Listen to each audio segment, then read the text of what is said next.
fighting so hard to fight back.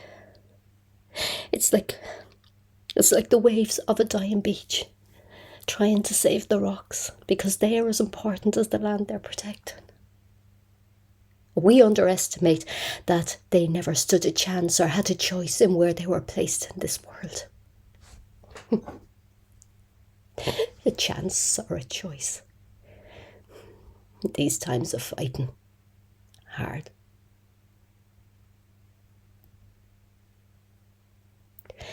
Nighttime, alone,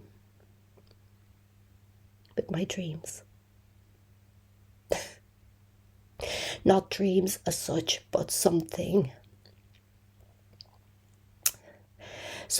almost as real as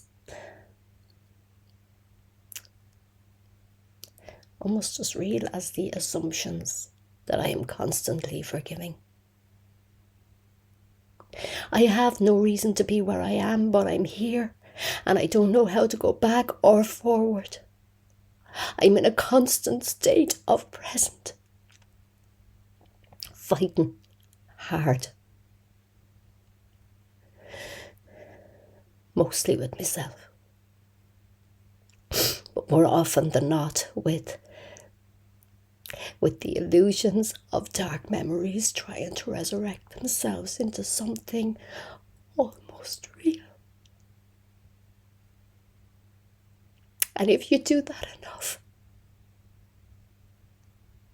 you actually start to believe that it's true. These memories and assumptions of conversations from another realm within my mind.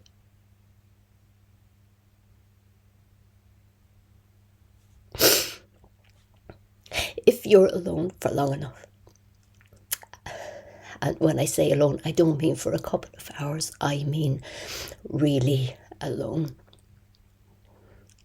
If you're alone for long enough, you start to feel isolated from everything, even your thoughts. Everything becomes difficult to act on because you don't know the destination or the journey. You're stuck. You're frozen by fear. Not love.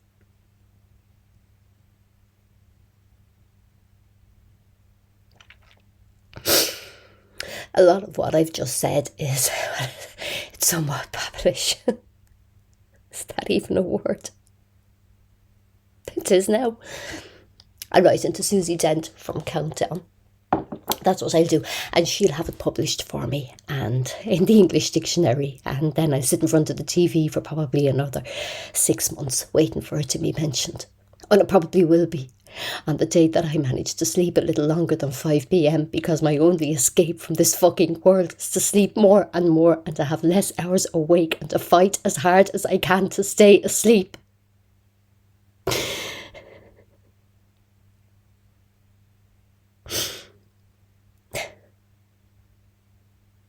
Too much? I thought so. Shall I take it back a notch?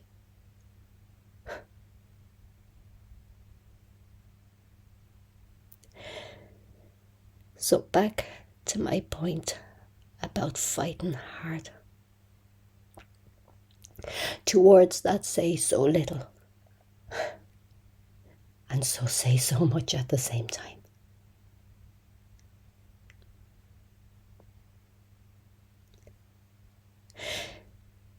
Maybe I'll have a cigarette.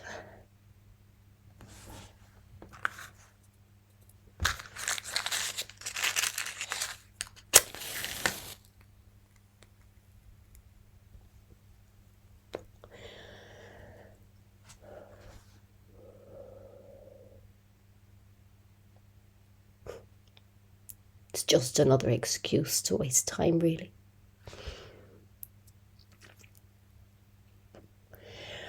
The day normally starts with a cigarette and a coffee. which turns into 3 cigarettes because it passes another half an hour of the day. Leaves only 11 and a half hours and me fighting hard with myself to get to the goal line of taking me tablets at 10 p.m. and drifting off to what I hope will be the end. The end of the end of this virus's manipulation. The hope that God, or whoever the fuck it is runs this shit show, will put me out of my misery. Because I'm too afraid to take my own life.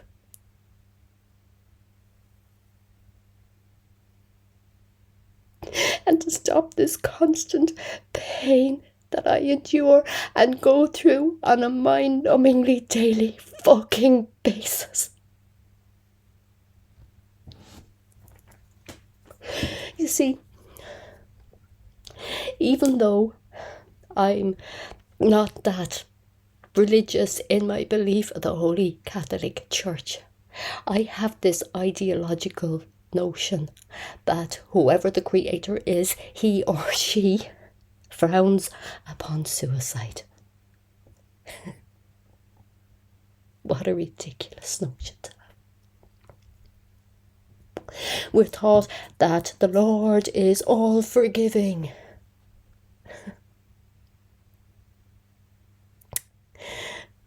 But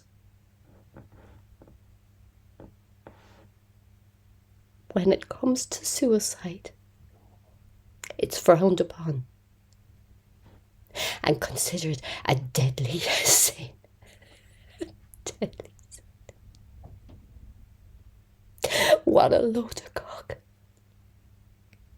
Do they have any understanding of what it's like to fight this every day? Do you have understanding of what it's like to fight this every day? Probably not. And even if you do, you're probably too afraid to speak out, because you're too afraid that someone will find out that you suffer from a mental illness which makes you a part of the society of the hopeless and the weak that you are so afraid to be a part of. I'm sorry. Not. No, I actually am. No, I'm not.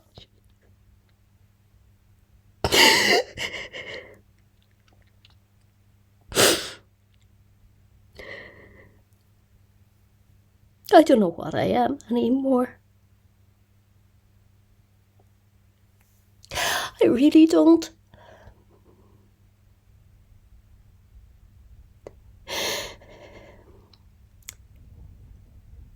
So what's the answer? It's simple.